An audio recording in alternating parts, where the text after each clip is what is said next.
एकमेवाद्वितीयम्।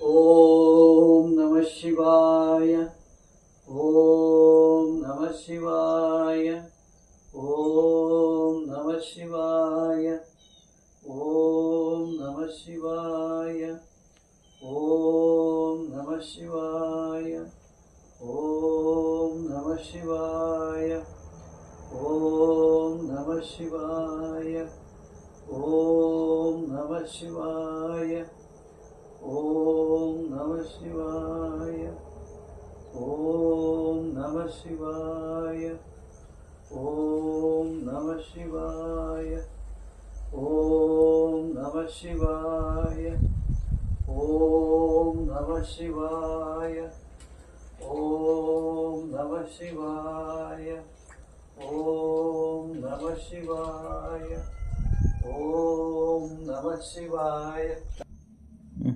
ओम पुनंतु मादेव जनम पुनंतु मनसादया पुनंतु विष्णु जाति वेद पणिमः। ओम पवित्रं निर्मल शुद्धं लज्ज लक्षण पर सीतावसं सुवस्त्रं धारयामि। ओम पृथ्वीतदेवं पवित्रं कुर्चासनम्। ओम गंगे च यमुने चैव गोदावरी सरस्वती नर्मदा सिंध कावेरी जलस्मिन् सन्निधिं कुरुम्। ओम ओम ओम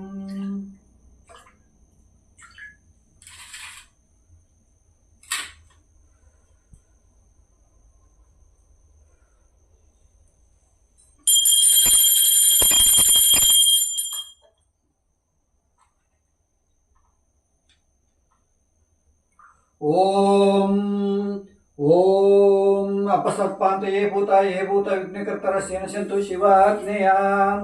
ओम अस्य श्री महार्णव मंत्रस्य ब्रह्मश्रुका श्री महाकाली मास प्रत्यर्थं पारायणयोगः।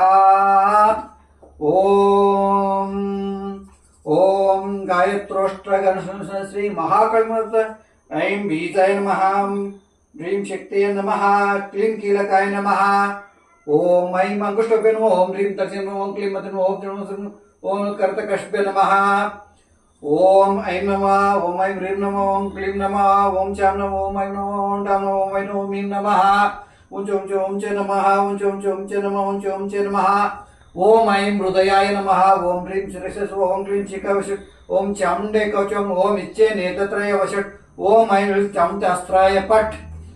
ओम गजाननं भूतगणाधिसेवितं कपित्थजम्भो फलसारवर्तितं उमाशतं शोकविनाशकारणं नमामि विघ्नेश्वरपादपङ्कजम्।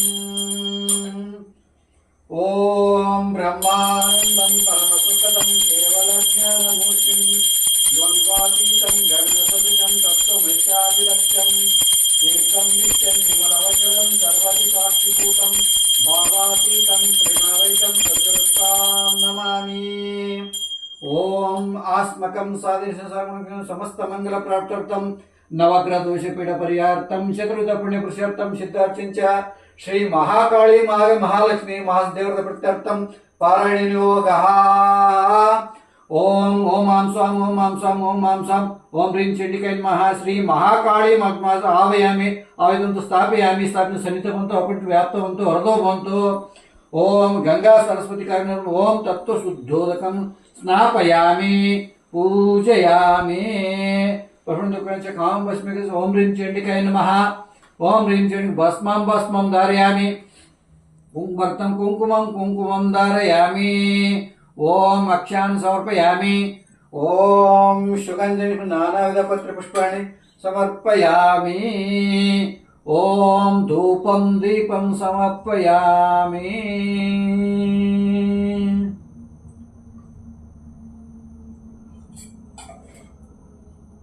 ओम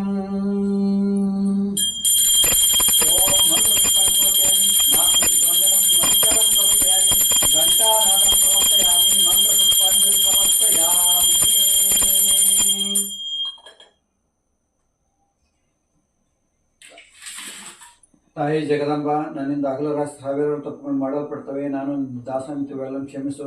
ಮಡಿ ಮೇಲಿಗೆ ಆಚಾರ ವಿಚಾರ ಜ್ಞಾನದಂತೆ ಒಳಕೆ ಮಂತ್ರ ಅಂತ ಜಪದ ಪೂಜೆ ಪುನಸ್ಕೊಂಡು ನನಗೆ ಮಂತ್ರ ಕ್ರಿಯೆ ಭಕ್ತಿಯಿಂದ ಕೊರತೆಯಾದ ಪೂಜೆಯನ್ನು ಕೆಂಚು ಪೂರ್ಣ ಮಾಡಿಕೊ. ನನ್ನ ದುಃಖವನ್ನು ಪರಿಶ ಆನಂದಗಳು ಜಗತ್ತಲ್ಲಿ ನೀನು ಹೊರತು ಅನ್ಯಾರ ಸಮರ್ಥರವರು. ಅನಾಥ ರಕ್ಷಕರು ದಯ ಸಮುದ್ರವು ನೀನೇ ಅಲ್ಲವ. ಏನು ಮಾಡಿ ನಿನ್ನ ದರ್ಶನ ದೊರೆದು ಏನು ಮಾಡಿ ಜಗತ್ತಿನ ಕಲ್ಯಾಣ ಉಂಟುವುದು ಅದನ್ನು ನನ್ನಿಂದ ಉಂಟು ಸಂಪೂರ್ಣ ಬರುವ ನಿಂದೇ ಇರುವುದು. ಈ ರೀತಿಯಾಗಿ ಅಂತಃಕರಣ ಪೂರ್ವಕವಾಗಿ ತಾಯಿಯ ಪ್ರಾರ್ಥನೆ ಮಾಡಿಕೊಂಡು ದೇವಿಯ ಒಂದು ಅಧ್ಯಾಯವನ್ನ ಮನಸ್ಸಿನಲ್ಲಿ ಅರ್ಥ ಮಾಡಿಕೊಂಡು ಓದಬೇಕಾಗುತ್ತೆ. ಇದು ಓದಿದ ನಂತರ ಮತ್ತೆ ಷೋಡಶ ಪೂಜೆ, ದೇವಿಗೆ ಷೋಡಶ ಪೂಜೆ ಮಾಡಿ ಆಮೇಲೆ ಮಂಗಳಾರತಿ ಮಾಡಿ ಸಾಷ್ಟಾಂಗ ನಮಸ್ಕಾರ ಹಾಕಬೇಕು. ಇದು ದೇವಿ ಪಾರಾಯಣ ಮಾಡುವಂತ ವಿಧಿ. ಪೋಸ್ ಮಾಡಿಬಿಡಿ.